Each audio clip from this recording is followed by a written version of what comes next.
And welcome everybody to the second in a series with Dr. Gordon Edwards. The first focused on thorium, while this one will focus on medical isotopes. I'm Angela Bischoff, Director of the Ontario Clean Air Alliance, coming to you today from the city of Toronto, originally known as Takaronto, on the traditional lands of the Haudenosaunee, the Wendat, Anishinaabe, and the Mississauga of the Credit, the first peoples of this land. I acknowledge that I am party to Treaty 13 and commit to working for justice and reconciliation with the Indigenous nations of this land. And now I'm honored to introduce our speaker. Gordon Edwards is the president and co-founder of the nonprofit organization Canadian Coalition for Nuclear Responsibility. He graduated from the University of Toronto in 1961 with a gold medal in mathematics and physics. He later obtained 2 master's degrees from the University of Chicago, and in 1972 he obtained his PhD in mathematics from Queen's University. Thereafter, he taught mathematics at Vanier College in Montreal for decades. Gordon is known as a leading critic of the nuclear industry in Canada. He's published articles and reports on radiation standards, radioactive wastes, uranium mining, nuclear proliferation, the economics of nuclear power, its health implications, and non-nuclear energy strategies. Edwards has provided consulting services on nuclear issues to governmental and non-governmental bodies at the provincial, territorial, national, and international levels. He's also provided expert testimony and sworn testimony to legislative bodies, commissions, and courts. He's worked as a consultant for governmental bodies such as the Auditor General of Canada, the Select Committee on Ontario Hydro Affairs, and the Ontario Royal Commission on Electric Power Planning.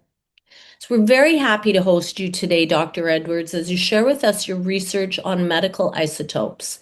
Those of us working for a non-nuclear future often hear from nuclear proponents that the nuclear power industry does a service to humanity by providing life-saving medical isotopes. And this is used to justify the building of nuclear reactors. Please, Gordon, share with us today your perspective on this. Well, thank you very much, Angela, and welcome everybody. Thanks for turning out. Just a clarification, I'm not a medical doctor.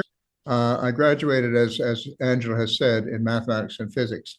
And I'm going to try and give a brief introduction to the subject of, is nuclear power needed to create medical isotopes? The motivation for this is a publicity campaign, an advertising campaign by Ontario Power Generation, which wants to portray nuclear power itself, nuclear electricity generating reactors, as medical superhero. It talks about distorted perceptions about nuclear power from the past and says we want to correct those distortions by describing the truth that nuclear power is a medical superpower. Well, I believe that this itself is a very distorted perception. Medical diagnosis and treatment of patients is not reliant on nuclear power and has not been from the beginning. First of all, the word nuclear always refers to the nucleus of an atom. The nucleus is the core of an atom. It's positively charged and it's surrounded by orbiting negatively charged electrons. Most of the chemical effects, all of the chemical effects that we see in the world around us are due to electrons, electron exchanges. That's what chemistry is all about. But the force that holds the nucleus together is in fact the strongest force in the universe. And that's something that we only learned about from beginning in 1896, and we're still learning. Now, back in 1972, the Canadian Nuclear Society had a comic book. This is almost 60 years ago, talking about nuclear radiation, and yet showing pictures of a chef warmed by an element in a stove and a boy reading by light from a lamp. These are forms of radiation, but they're certainly not nuclear radiation. You notice that in the new boon to mankind at the right, it says the benefits of nuclear radiation that we know today are nothing compared to what we may reasonably expect in the future. So what is nuclear radiation? And I'd like to begin by talking about medical practice and non-nuclear radiation. X-rays were discovered accidentally, really, in 1895 by a German scientist named Wilhelm Röntgen. And these X-rays have nothing to do with the nucleus of an atom. They only have to do with the electrons around it. Now, what Röntgen had done was to use what's called a cathode ray tube. This is a device which accelerates electrons using the electromagnetic force. So the electrons which are negatively charged are attracted to the target, which is positively charged. And as a result, they accelerate. As Newton taught us, force results in acceleration. And when those accelerated electrons hit the atoms in the target, X-rays are given off. None of this has to do with the nucleus of the atom. It all has to do with the electrons. In 1896, just 1 year later, surprisingly enough, radioactivity was discovered. Now, this is often confused with X-rays, but there's no real physical connection between them. Henri Becquerel in 1896 was looking at different chemicals which glow in the dark. And he had a sample of uranium ore in a desk drawer, and he discovered that there was invisible energy being given off by the uranium ore, which exposed photographic plates without any external stimulation, without any previous exposure to ordinary sunlight or any other kind of energy. So he was wondering, where does this energy come from? But this was the discovery of radioactivity. How can an inert rock give off energy? If you put such a rock in a device called a cloud chamber, you can see the tracks of the energy particles that are being given off by this lump of uranium ore. This is nuclear radiation. These tracks are particles and projectiles coming from the nucleus of atoms. Unlike an X-ray machine, there's no off switch. You can't turn this off. In fact, this energy has been pouring out of this rock for millions and millions and millions of years without any cessation. And that's one of the problems with radioactivity. We don't know how to shut it off. And as a result, we have what's called a radioactive waste problem. How do we keep it safe out of the realm of living things? Because otherwise, we're going to have an unhealthy environment. Now, there are three types of emissions that can come from an unstable nucleus. Most atoms are stable and eternal. They never change. But an unstable nucleus is a radioactive one. That's what radioactivity really means. It has unstable atoms. And every unstable atom will eventually disintegrate, or you might say a miniature explosion that gives off a kind of projectile, which you can consider as a kind of subatomic shrapnel. Sometimes they're particles, alpha and beta particles, which have a relatively short track. And sometimes they're very penetrating gamma rays, which are similar to X-rays, but more powerful. So here we have a kind of a penetrating radiation, which is not caused by the electrons around the nucleus, but come directly from the nucleus itself. And those gamma rays can't be shut off, unlike the X-rays. If the X-rays, all you have to do is turn off the electrical current. The electrons stop flowing down the cathode ray tube, and there's no more X-rays given off. Now, the alpha and beta particles, as I said, are less penetrating than the gamma rays. Alpha particles can't even go through a piece of paper. However, if you were to ingest into your body a tiny piece of that rock that I showed you before, then those same kind of emissions, those same projectiles given off by the large rock, would be given off by every little speck of that rock. And so you can get internal irradiation. That's another thing that you don't see with X-rays. X-rays are external. These can become internal because they are material objects. The atoms we're talking about are actually chemicals that are unstable. They can be ingested or inhaled or absorbed into the body, and then they become internal emitters. Here, for example, through a microscope, is a picture of an alpha-emitting speck of material in the lung tissue of an ape. And because of a specific chemical emulsion that's on the slide, you can see the tracks of the alpha particles that are emitted during a 48-hour period. So these little spikes indicate the tracks of alpha particles over a 48-hour period. You notice they don't go very far, but they can do great damage to the cells which are within the radius. And those cells, if they're damaged in a particular way, can many years later develop into fatal lung cancers. So every radioactive atom is unstable. It will disintegrate suddenly and violently, giving off atomic radiation, what we call atomic radiation. And the half-life is how long it takes for half of the atoms to disintegrate. Radioactivity simply cannot be shut off. Now, in high school and university, we learn about the electromagnetic radiation spectrum, going from radio waves to microwaves to infrared, visible light, ultraviolet light, and then we get into the realm of X-rays. As the radiation becomes shorter and shorter wavelength, it becomes more and more energetic. And when you get down to a certain level, it becomes what's called ionizing radiation. Now, ionizing radiation means that the radiation is so powerful that it can actually rip the electrons out of their orbits of other atoms. And this results in charged atoms or charged molecular fragments, which are called ions. And that's why it's called ionizing radiation. Anything that ionizes those atoms will, in fact, break chemical bonds. An alpha particle, for example, a single alpha particle will break between 10,000 and 100,000 chemical bonds in its short track. So it's that damage which can later become manifested years later in diseases caused by the cells malfunctioning or, in fact, growing in an incorrect fashion due to damaged DNA. It may take years or even decades before those consequences are seen. The harmful effects of ionizing radiation have been known pretty close to the beginning. Acute exposure causes radiation burns and can even be deadly. This was known in the first decade of the 20th century.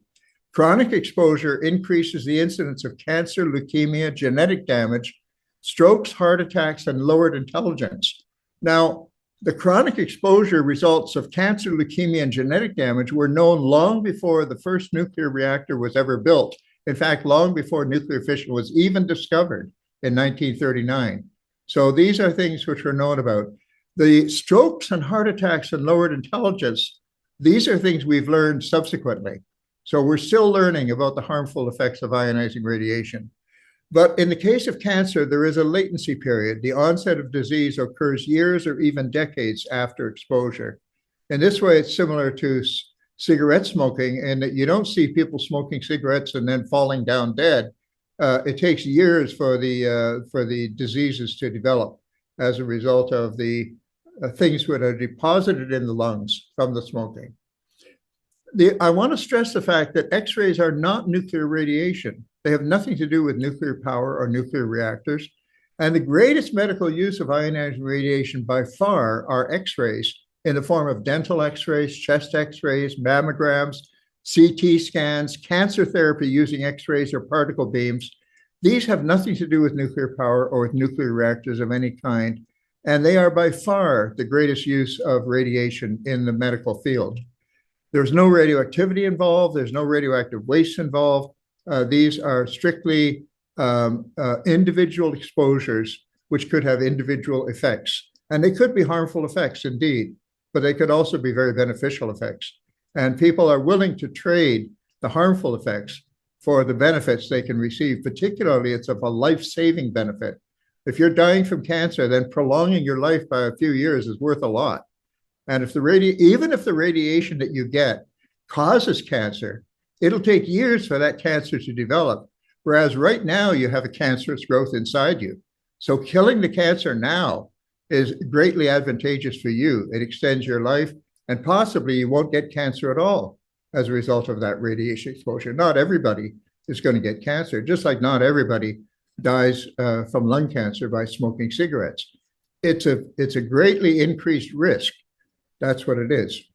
Now, there were dangerous uses of X-rays, and all of them have been discontinued. People my age can remember the shoe stores. You used to be able to go in a shoe store and step on an X-ray machine and watch your own toes wriggle inside your shoes. You just see the bones. That's been discontinued. Routine chest X-rays. When I was a kid, every year a large van would pull up in the parking lot of our school, and everybody would be marched out of the classrooms and go through the van to get a chest X-ray. This is routine, and it was considered to be beneficial to anticipate problems later. All of this has been discontinued because we know that the harm far outweighs the benefits. Abdominal X-rays to pregnant women, Dr. Alice Stewart in England showed that a single X-ray to the abdomen of a pregnant woman could result in a 50% increase in childhood leukemia. And as a result, that has been discontinued as well. Carl Morgan, who was not a medical doctor, but a health physicist. In fact, he was known as the father of health physics. And he found and warned people that there is no safe dose of radiation. This doesn't mean that everybody exposed to radiation is going to get ill, but it does mean that if a population is exposed to radiation, a certain fraction of them will get ill. And the frequency of occurrence of the harmful effects, it depends upon the collective dose. That is the sum total of all the individual doses that everybody gets. Carl Morgan spent his lifetime working in the public interest. With X-rays too, we have to worry about some practices still. For example, if you notice from this chart, which comes from the Canadian Nuclear Safety Commission, you'll notice that the dose of a CT scan, that's a CAT scan, to the abdomen of an adult is 1,000 times greater than the dose from a dental X-ray for an adult. 1,000 times larger. Now imagine going into a dental office and being X-rayed 1,000 times. X-ray after X-ray after X-ray, 1,000 times. How long would that even take? That's how much dose you get from a single CAT scan to the abdomen. Is this wise? Perhaps this is overused. I believe for sure that's overused. I think that in cases of necessity, definitely it's worth taking the risk. But in the case of routine convenience of simply getting good pictures, it's not perhaps advisable. By the way, the neonatal abdominal CAT scan, according to the CNSC, is 2,000 times greater than the dose from a dental X-ray. So these are practices which the medical profession perhaps hasn't properly looked at in great enough detail. But the biggest differences between X-rays and nuclear radiation, they both cause ionization, and consequently, they both trigger those kind of health effects that I talked about. But the difference is that X-rays can be shut off and nuclear radiation cannot. You can't shut it off. X-rays produce no long-term waste, whereas nuclear power leaves a multi-million year toxic legacy. X-rays cannot contaminate the environment, but radioactive materials can mix with food, air, water, soil, and they can be a perennial problem. X-rays cannot be internalized into your body, but radioactive materials can be. They can be inhaled, ingested, absorbed, and stored in your body in different organs. X-rays of pregnant women can be avoided, but radioactive exposures in a contaminated world cannot.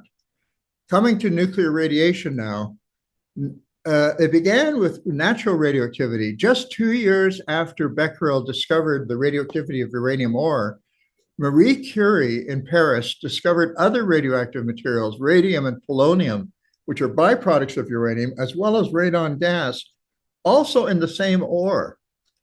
We now know that uranium atoms disintegrate, giving off ionizing radiation, as we call it, and changing into a series of other unstable elements. And so these elements that Marie Curie discovered were, once upon a time, they were all uranium atoms. They have modified themselves by disintegration. Every time a radioactive atom disintegrates, it doesn't disappear. It changes into something else. And sometimes what it changes into, it's called a decay product. And sometimes that is also radioactive. And so it will produce its own decay products. And if those are radioactive and so on and so on and so on, you get what's called a decay chain. Eventually, it will stop and you will have a stable element. Now, Marie Curie realized that the harmful effects of nuclear radiation can be used to destroy unhealthy tumors. And so she decided to package radium into needles, which could be injected into solid tumors. And she knew that Becquerel himself had carried a small sample of radium in his shirt pocket. And as a result, he'd got a very nasty radiation burn on his chest, which was very difficult to heal and which tended to ulcerate and develop worse and worse consequences as time went on. So she thought, well, if you can damage healthy tissue, you can damage cancerous tissue as well. So let's inject radium needles into solid tumors. And this became the preferred treatment for shrinking solid tumors in the early part of the 20th century. Radium does disintegrate and it produces gamma emitting decay products. And these gamma emitting decay products, which are called bismuth 214 and lead 214, that's what gives off the penetrating radiation that will damage the tumor. The problem, however, is that radium itself has a half-life of 1,600 years. In other words, it'll take 1,600 years for even half of that radioactivity to disappear. And that means that it becomes a very long-term disposal problem. What do you do with these things after you've used them? Since 1925, they decided to, let's not use radium, let's use radon gas, which is a decay product of radium. And so this was used instead. It has a half-life of 3.8 days, and it can be sealed inside a tiny little thing called a radon seed. And those seeds can then be injected into solid tumors. And the advantage is that it has a much shorter half-life, and it produces the same gamma-emitting radioisotopes that radium itself produces. So it has the same effect with much less problem. So this is how we began to use radioactive materials in medicine. Now, part 3 has to do with accelerators and artificial radioisotopes.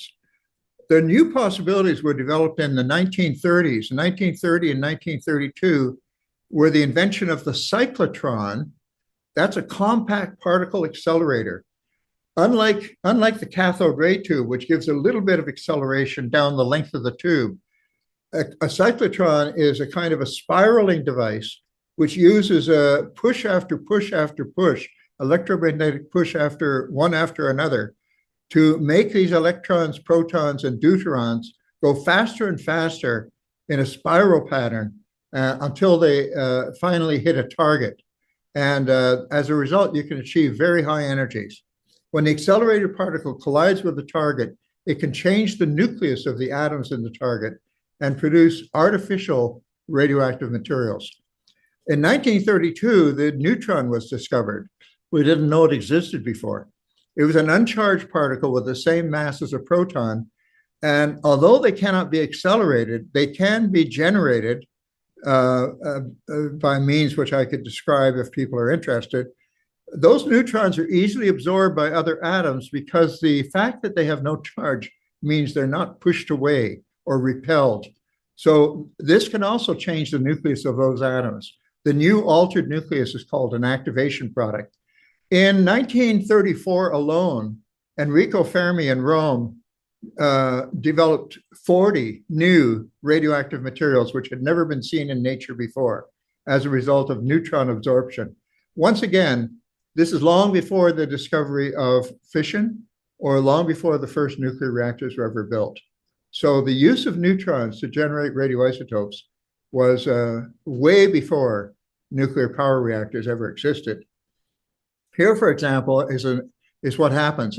Cobalt-59 is a naturally occurring non-radioactive material. When it is hit with a neutron, it can turn into a highly radioactive material called cobalt-60. Cobalt-60 gives off powerful gamma radiation and becomes a real problem for workers in the nuclear field. In fact, when they want to dismantle a nuclear plant, the gamma radiation from the residual cobalt-60 makes it very dangerous for the workers. And what the utilities like to do is wait for maybe 40 years or more before even attempting to dismantle the plant, which is now highly radioactive, largely because of the cobalt-60. It has a relatively short half-life of 5.7 years. So if you wait 40 years, quite a bit of it has disappeared. These are other radioactive materials which were developed. Phosphor-34 was the first artificial radioactive element created in 1934, and it was subsequently used to treat leukemia. Neutrons were first used to produce an artificial radioactive isotope, and in fact, 40 of them. In 1934, again, the first radioactive isotope made in a cyclotron was technetium, an isotope of technetium, which solved a mystery in the periodic table. There was a missing element, and that was technetium. And the reason is that technetium, all of the atoms of technetium are radioactive. And over the course of the life of the Earth, they've all disappeared. So we recreated an element that was probably there at the beginning, but has since disappeared from the periodic table. In 1947, the NRX reactor started up at Chalk River. That's a research reactor, not a power reactor, didn't generate electricity, followed by the NRU reactor in 1957. And from that time forward until almost the present, just a few years ago, that's where all the medical isotopes were created that come from nuclear reactors. It was these research reactors, not the nuclear power industry. It was only recently that the nuclear power industry turned its attention to the production of nuclear isotopes. In all those years in between, right up to 2022, there were no medical isotopes being produced in power reactors. And so for the nuclear industry to pretend that nuclear power, in the sense of nuclear generating electricity, was important for the medical field, that was simply a stretch.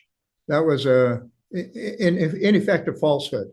One of the things that they did at Chalk River was they marketed cobalt-60. They produced a lot of cobalt-60 and they marketed it for medical uses to give what's called gamma therapy, using gamma radiation instead of X-rays to treat deep-seated tumors, deep-seated cancerous tumors. And here, for example, is a picture in 1956 at the hospital, Ottawa Hospital. The new, what they called the cobalt bomb, was installed in Ottawa's Civic Hospital. Cobalt-60 therapy has since been phased out in all well-off countries. We no longer use cobalt-60 radiation therapy anywhere in Canada, as far as I know, anywhere in North America. And it's only in the rather less developed countries that cobalt-60 is still being used for cancer therapy. They've replaced cancer therapy in Canadian hospitals and in most other advanced countries by what's called external beam radiation therapy. These are particle accelerators. They're called particle beams. And again, they do not involve the nuclear energy. They do not involve nuclear radiation. They do not produce radioactive waste. And they do the job just as well or better than using radioactive materials. The trouble with the radioactive materials is that it's got to end up going somewhere. And guess where it goes? It goes back to Chalk River. Here we have a picture of a truck. Look at that truck. Look at how carefully the cab is separated from the contents. This is a nationwide recovery of radioactive devices by Los Alamos National Lab in the States. In October 2024, as part of the offsite source recovery program, this truck removed a high activity radioactive device, departed the facility at 1:18 in the morning to minimize impacts to city roadways. This is what's happening in the United States. They're actually replacing the use of radioactive materials like cesium-137, very similar to cobalt-60. Cesium-137 and cobalt-60 are almost interchangeable in terms of their uses. They're strong gamma emitters, and that's how they're used. So in the States, they're replacing these by X-ray devices. The main use of cesium-137 and cobalt-60 nowadays is in large commercial irradiators used to sterilize equipment and some kinds of food. These facilities use thousands of times more of these gamma emitters, cesium-137 and cobalt-60, than are used by any medical facilities like hospitals. So the amount that's used in hospitals of cobalt-60 and cesium-137, even in the old days, was less than 0.1% of what's used in these commercial irradiators. So it's really the commercial irradiators that are absorbing all of the cobalt-60 that is currently produced in Canada, which is produced in power reactors, it's true, but they have nothing to do with the diagnosis or treatment of cancer in Canada or in North America. So the Los Alamos labs have so far removed 7,000 trillion becquerels of cesium-137 in 100 shipments over 6 years. And yet, that's less than 8% of the cobalt-60 activity that is planned to be permanently stored in the Chalk River megadump, the near-surface disposal facility, which is on unceded Algonquin territory, despite the UN Declaration on the Rights of Indigenous People that's been incorporated into Canadian law. This megadump has never received the free, prior, and informed consent of the Algonquin people. And nevertheless, that's where they're trucking all this waste. And people who are in the medical community don't often realize the consequences of their use of these medical materials. If they have a very short half-life and they do not result in longer-lived materials, then that's a blessing, because that means we do not have any long-term radioactive waste problem. But when you do have these leftovers, then it becomes a real problem of social justice. So the bottom line is this. In 2022, I wrote a fact sheet about nuclear power and modern medicine. It's on our website, and I can send copies to everybody on the webinar.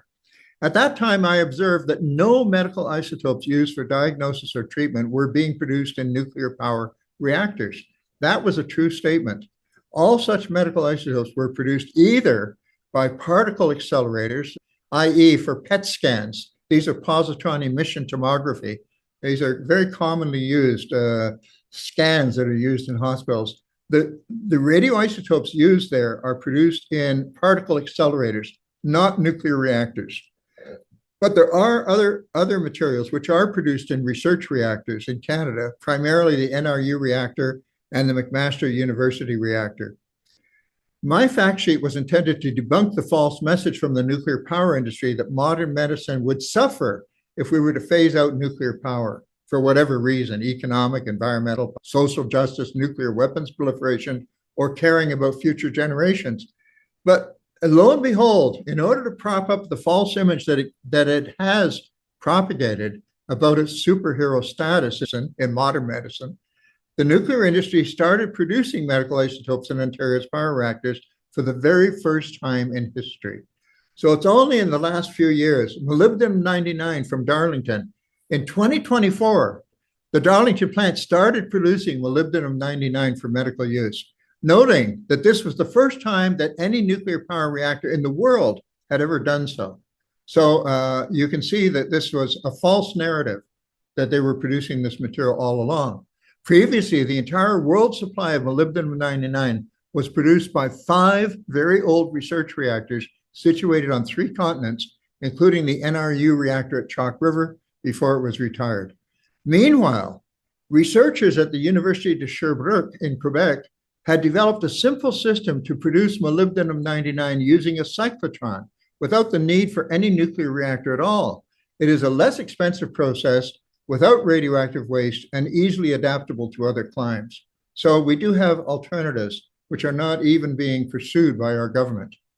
Molybdenum-99 itself has a 66-hour half-life, during which time it produces a steady supply of technetium-99M with a 6-day half-life. It's the most used medical isotope in the entire world, millions of applications every year. But when it disintegrates, technetium-99M turns into technetium-99 without the M. The M stands for the word metastable. And technetium-99 is a radioactive material which has a 210,000-year half-life. So this short-lived isotope that the doctors think disappear in 6 hours actually sticks around for more than 210,000 years afterwards as radioactive waste material. That material just goes into the sewers and into the environment. It seldom is collected for disposal. AECL designed 2 very small maple reactors, each of which could replace the total output of medical isotopes from the much larger NRU reactor. Unfortunately, they couldn't get either one of those new reactors to work. These small reactors are sometimes, they simply don't function. That's what happened with the maples.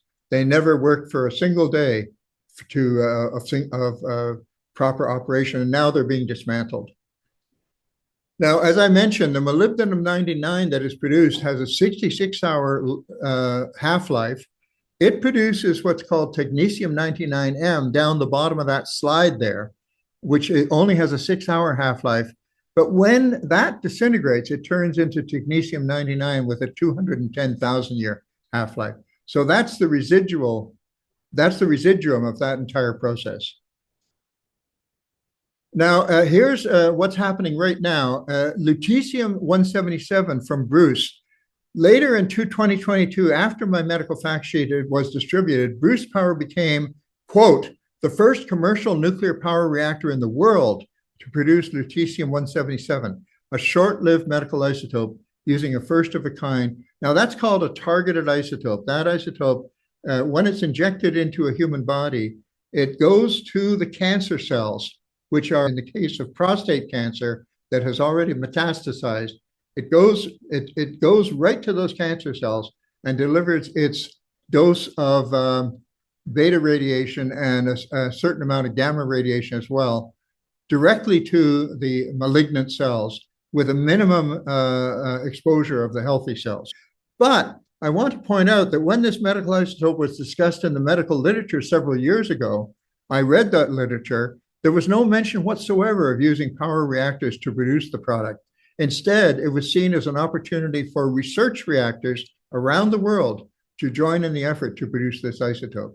So what's happened is the power industry has realized that for public relations reasons, and I don't mean to be completely cynical here, I'm not saying that was the only motivation. They certainly wanted to make a contribution to the medical community, but it's really quite unnecessary. You can produce these isotopes, the world supply of these isotopes, very handily in research reactors. Power reactors are simply not needed. Actinium 2025 from Chalk River is a good example. There's no power reactor located at Chalk River. And of course, there were research reactors there, and they did produce a lot of medical isotopes. But even this actinium 225, it's another targeted radioisotope, also intended for metastasized prostate cancer. It seems they're very interested in helping the males. I hope they're doing as much for the females. But nevertheless, this new medical isotope doesn't involve even research reactors.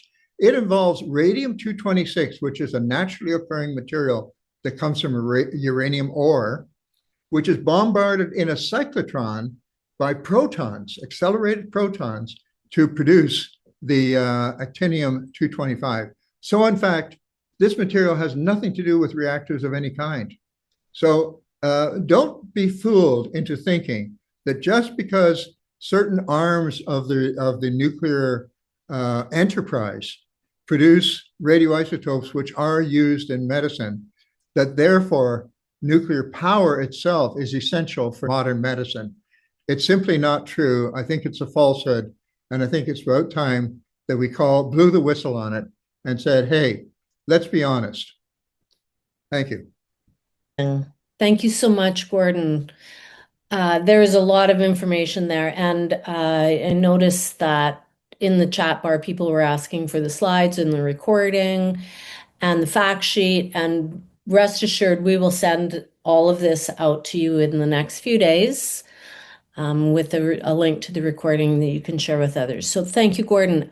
We have Dr. Nancy Covington and Ole Hendrickson on board. They've been monitoring the chat this whole time. If you have questions, feel free to put those questions in the chat. And I'll open the door to Ole and Nancy to unmute yourselves and to feel free to ask questions. Maybe you could alternate.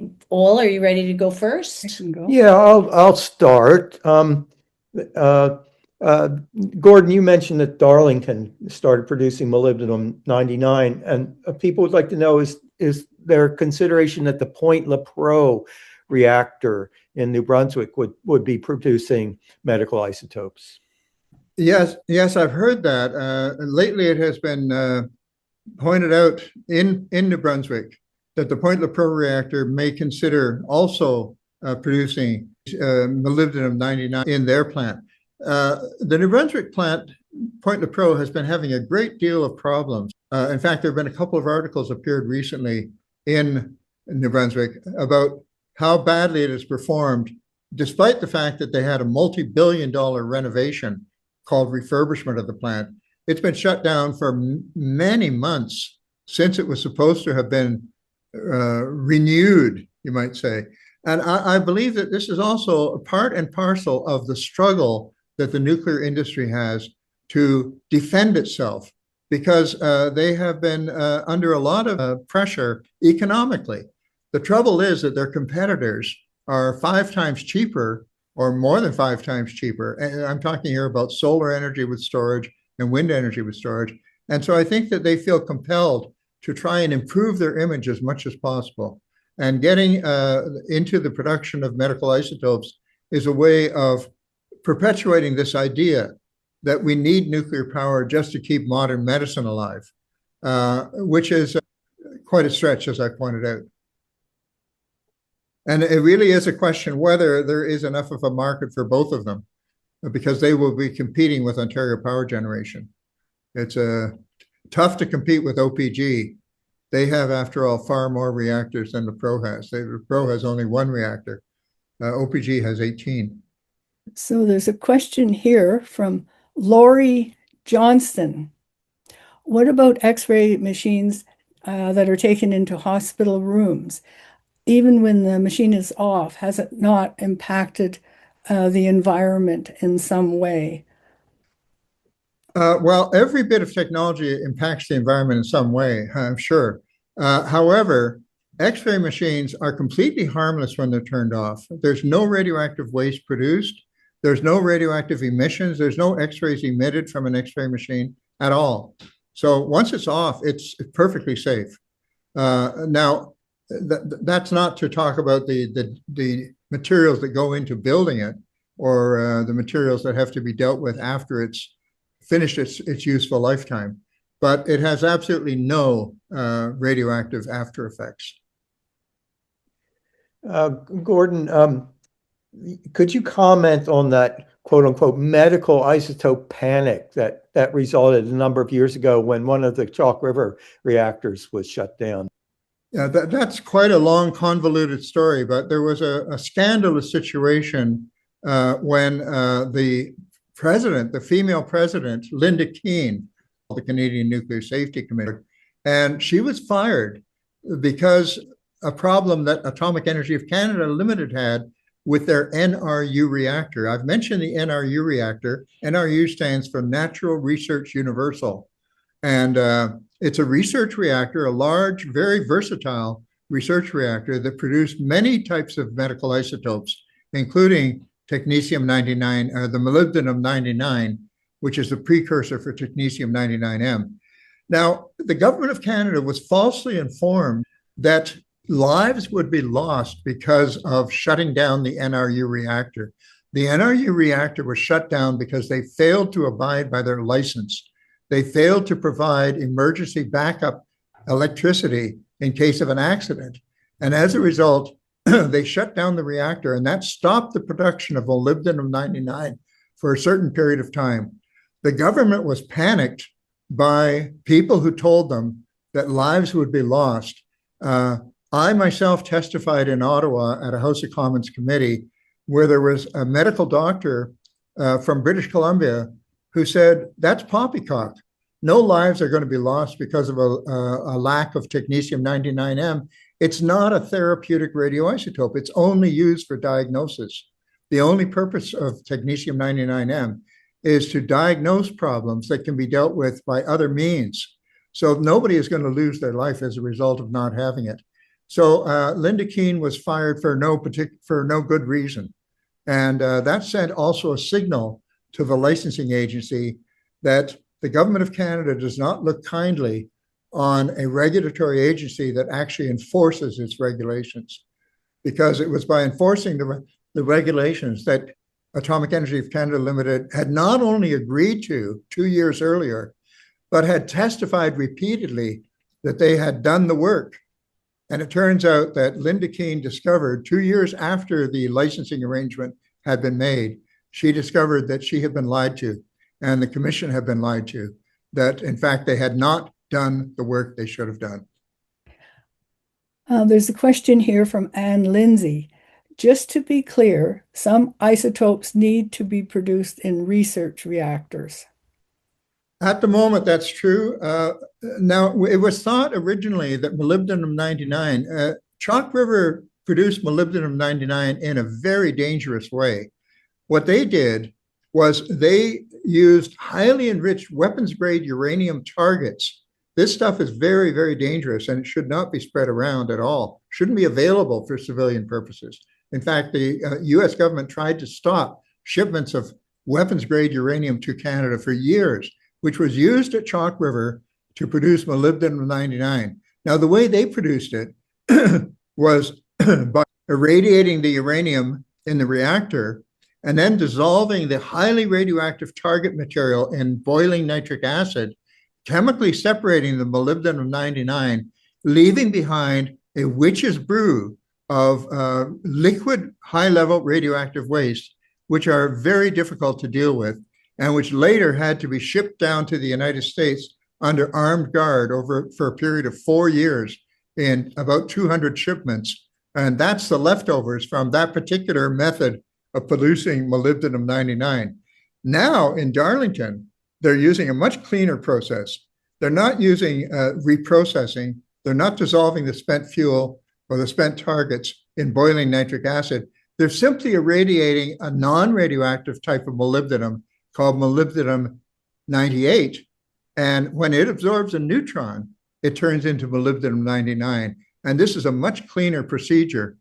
Now, as I mentioned during my talk, although that's a far superior way in terms of radioactive waste of generating molybdenum-99, the University of Sherbrooke developed a method that doesn't need nuclear reactors at all. They developed a method using a cyclotron, and they could just use the cyclotron to produce molybdenum-99. And they showed that this was more economical and could produce high quality molybdenum-99. And this could be done at a fraction of the cost in all over the world, really.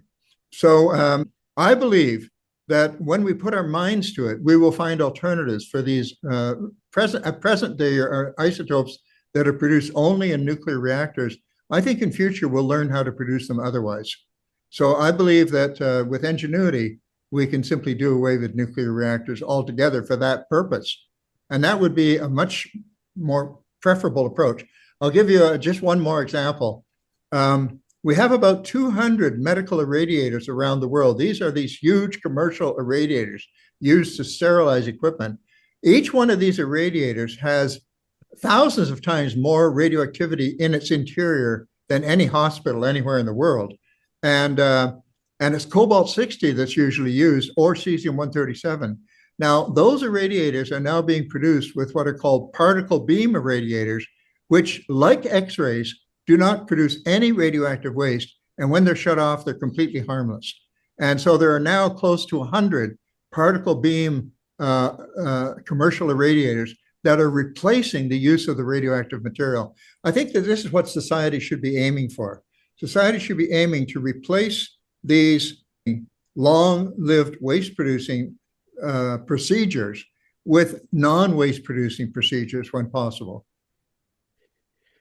Gordon, on the molybdenum-99, let's say I've had some injected for a diagnostic procedure, and it's the technetium-99, I guess, M. But then you say it decays to technetium-99 with a very long half-life. Can I get that out of my body? What happens to it? Okay, that's a very good question, Ol. Here's what happens. First of all, nobody puts molybdenum-99 into your body. What they do is they have the molybdenum-99 on the side as a separate device. It's called a moly cow. They call it a molybdenum cow. And it's milked every morning. Every morning they milk it for technetium-99M, which is a byproduct that's being created all the time. So they milk it for the technetium-99M, which only has a half-life of 6 hours, don't forget. So they only have 1 day to use that technetium-99M. They have to use that technetium-99M in 1 day. And when they put that into your body, what happens is it goes throughout your body and it gives off what are called soft gamma rays. They're almost like X-rays. They're not much more energetic than X-rays. And so using X-ray film, you can actually see the interior organs of the body displayed because it's like having an X-ray machine inside you instead of having it outside you. And you get much better pictures this way. And so the doctors find it tremendously useful as an imaging tool. And after a certain amount of time, the bright image of the technetium-99m, that bright image goes completely dark. And as far as the doctors are concerned, it's gone, it's disappeared completely. But in fact, it hasn't disappeared. It's turned into technetium-99 with its 210,000-year half-life, which doesn't give off those X-rays. It doesn't give off those soft gamma rays. And so that's why they don't see the image and they think it's gone completely, but it's not. It's still in the patient's body, and biological processes will eliminate it through the urine, through the feces, and so on. But it'll go into the environment, and it will be there forever.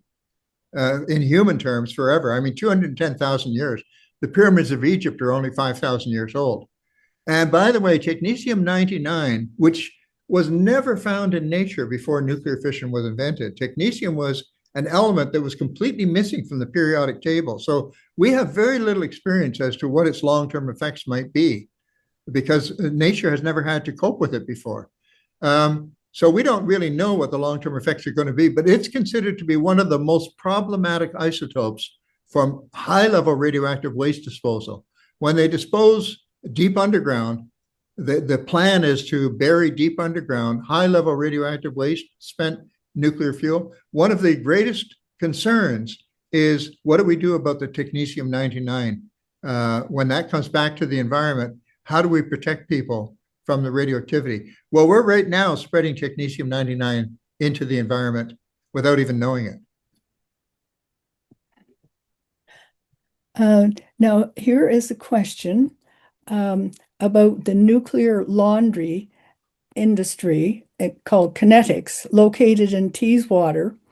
It receives laundry from the production of medical isotopes produced at Bruce Power, and there seems to be no transparency or monitoring of the wastewater entering the Teeswater from this laundry.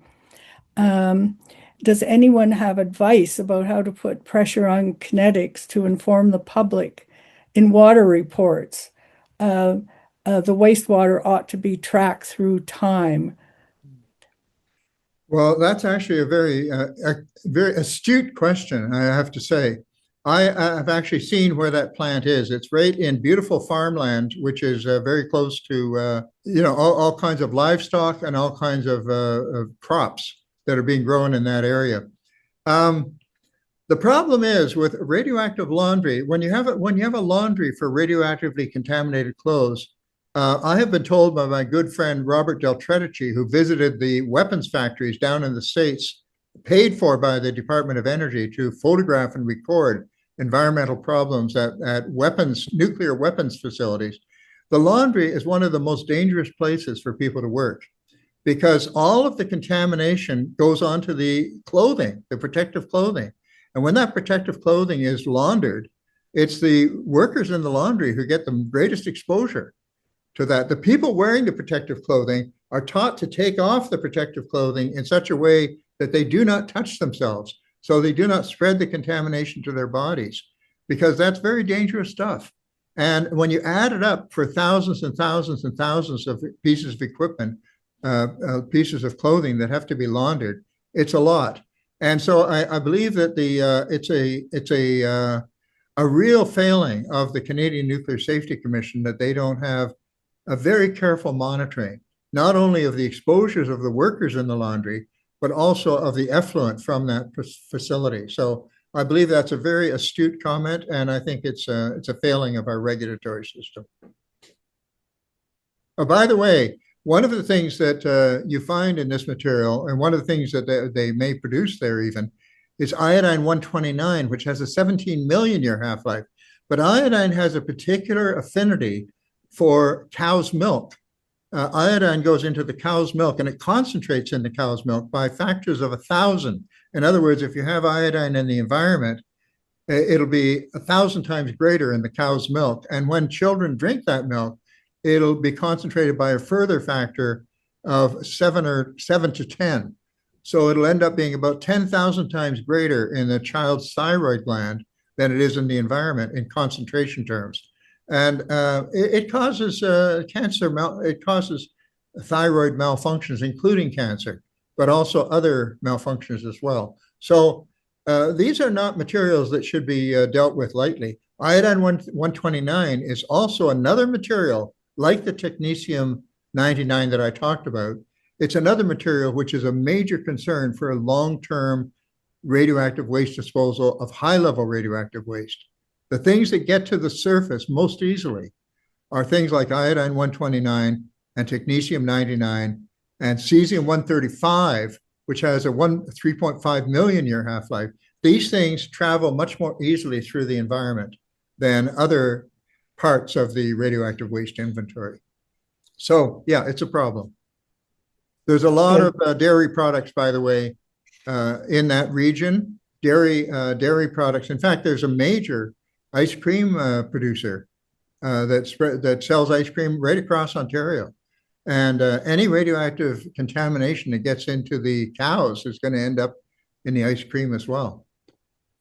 And there's a question about transport of these medical isotopes and how hazardous it might be if there's an accident. Yeah, that's a good question too. The cobalt-60 in particular is really radioactive. In fact, I have a testimony from an Ontario Hydro worker, and this is not just a worker. He's a man who's in charge of the temporary storage of spent fuel, for example, in the spent fuel base. And he says that the cobalt-60 is, in some cases, even more radioactive than the spent fuel. And that some of the most radioactive shipments of cobalt-60, they store it in the spent fuel pool along with the spent fuel because it's so radioactive.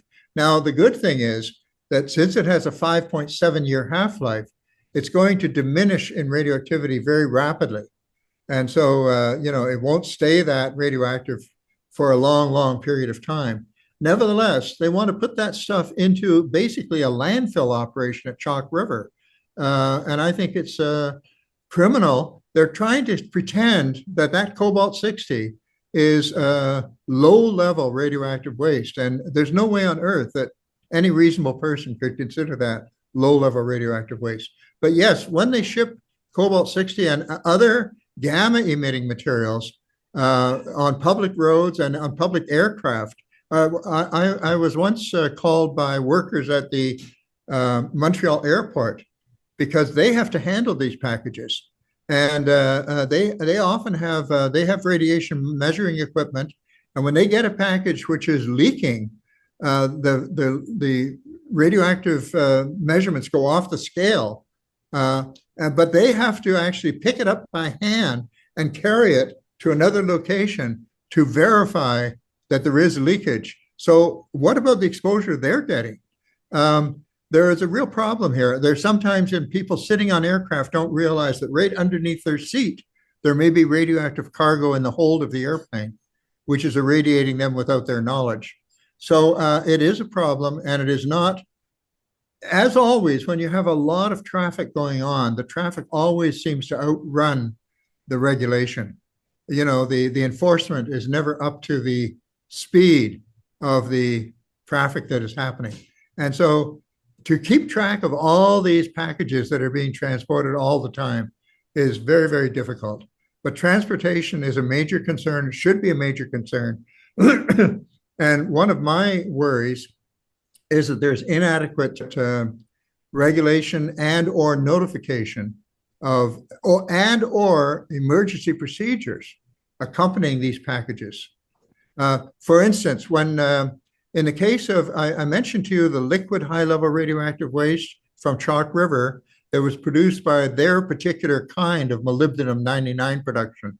They had this nitric acid, they had this tank of liquid, high-level radioactive liquid waste that had to be moved down to Savannah River for security reasons. And that was because of the presence of weapons-grade uranium in the mix. But I was able to demonstrate that even using the Canadian Nuclear Safety Commission's own numbers, that if you had an accident that would leak only 0.33% of the contents, that 1 liter would be enough to ruin a huge volume of drinking water. And yet, the emergency measures were simply told that this was used uranium being shipped. So the first responders were being officially told that this was used uranium that was being shipped, which is a completely inappropriate description for first responders who wouldn't realize that they could be putting their lives at risk to address a spill of such material, thinking that it's only used uranium. Now, the next question is maybe almost another topic. Could Dr. Edwards please comment on the near surface disposal dump at Chalk River? Yeah, the near surface disposal dump is a good one to talk about, because the idea is that it's really basically a glorified landfill very close to the Ottawa River, which is planned to hold 1 million tons of low-level radioactive waste. But that low level of radioactive waste includes cobalt-60, only a small quantity in volume. It's only about 2 kilograms in mass, in fact. But it accounts for 99% of the radioactivity that's going to be going into that dump. The question is, why are they putting it into the dump at all? It shouldn't be going there.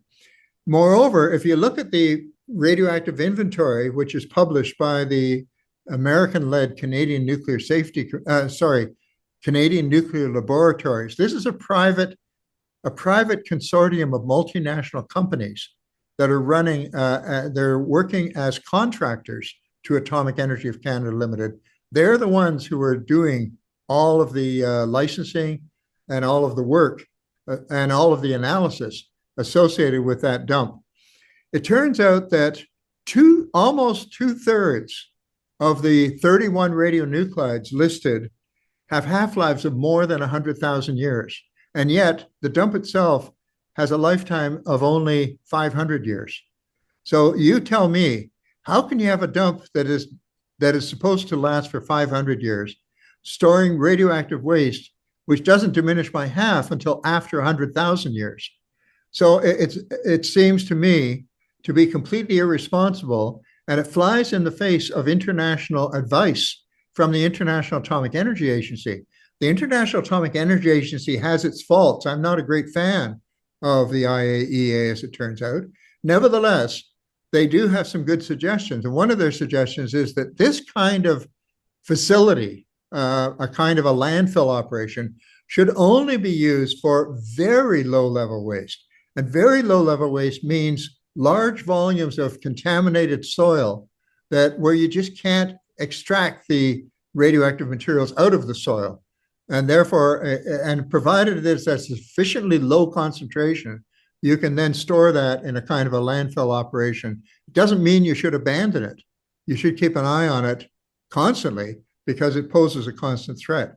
However, these kind of materials that they're planning to put into the near surface disposal facility at Chalk River, first of all, it's on unceded Algonquin territory, and they have not consulted the Algonquins from day one about even the siting of this plant, of this facility. Number two, they are still adding to the inventory every day, shipping stuff from across Canada to Chalk River, federally owned radioactive waste from as far away as Manitoba and Quebec to Chalk River, concentrating all of Canada's officially owned radioactive waste at that one site. And yet, there's really no need for it, and there's no justification for it. So I'm afraid that we have a problem of underestimating the legacy we're leaving to future generations, even to present generations. In fact, they're not even recording the radioactive contents in a form that will be useful to future generations. If this dump fails seriously, whether it's in 100 years or 1,000 years, how are future generations going to know how to deal with it? They won't even know what they're dealing with. That's the problem. Nowadays, we have situations in England and in the United States, at Sellafield in England and at Hanford in the United States, where every day they're discovering excavating radioactive waste that they had no idea was even there. And so the problem is we're not even communicating with our own people as to what these radioactive wastes are and how they should be dealt with by future generations if they need to deal with them, because we're leaving them with the problem. Yeah, maybe another one that's not so specific to medical isotopes. Douglas Jack is saying, what do you think about this tunnel vision among nuclear scientists and technicians that really stops them from understanding all these the science of radiation and nuclear substances? Well, I think it's understandable. It's the people who work in the nuclear field, they say, look, we're not garbage men. We're chemists, we're physicists, we're geologists. We're doing our job to make the facilities work safely while they're operating. It's not our job. It's not part of our job description to think about what's going to happen 1,000 years in the future. And very few people are tasked with even the imaginary exercise of figuring out where this stuff goes to and what happens to it eventually. I recently wrote to the Canadian Nuclear Safety Commission on behalf of my organization, the Canadian Coalition for Nuclear Responsibility, about the fact that the CNSC has recently granted licenses to Darlington, the Darlington reactors, to open up 2 new production lines of cobalt-60. 2 new production, despite the fact, by the way, that the medical use of cobalt-60 has diminished by about 28% in the last decade. It's going down. It's going down because it's being phased out. The only reason why new cobalt-60 lines are being produced is for commercial operations, profit-making commercial operations, which run these irradiators. And yet, the waste from that cobalt-60 is all going to go to Algonquin territory up at Chalk River. It's all going to be returned as nuclear waste that is going to threaten present generations of Algonquins and future generations of Quebecers and Ontario residents if the stuff, as it will, leaks into the Ottawa River, which flows right down to Montreal and the mighty St. Lawrence River. So these are problems which basically I don't think anybody really takes with the gravity that it deserves. I can't explain it. I will tell you one thing, and that is I once upon a time, I was a big fan of nuclear power when I was in high school because I was told and I believed that it was clean, safe, and, inexhaustible. I thought, wow, it sounds great. And I wanted to go into nuclear physics myself, or maybe nuclear chemistry. And it's a fascinating field. And when you get into the nuclear field, there's so many fascinating problems and experiments and calculations and exercises you can do, having to do with just keeping the plant running and new ways of getting more energy out of the plant or whatever. It will keep you tied up for a long time. And if you don't have to think about these long-term problems, you won't. I have a very good friend who worked for 23 years in the nuclear industry. His name is Sunil Nijawan, and he actually wrote the safety codes for the Pickering reactors that they are still using today to analyze serious accidents. And he has thanked me personally for calling his attention to these radioactive waste problems, which he himself had never given a thought to in all his years as a nuclear expert. And this is a man with a high degree of an ethical conscience. It had just never occurred to him to think about it.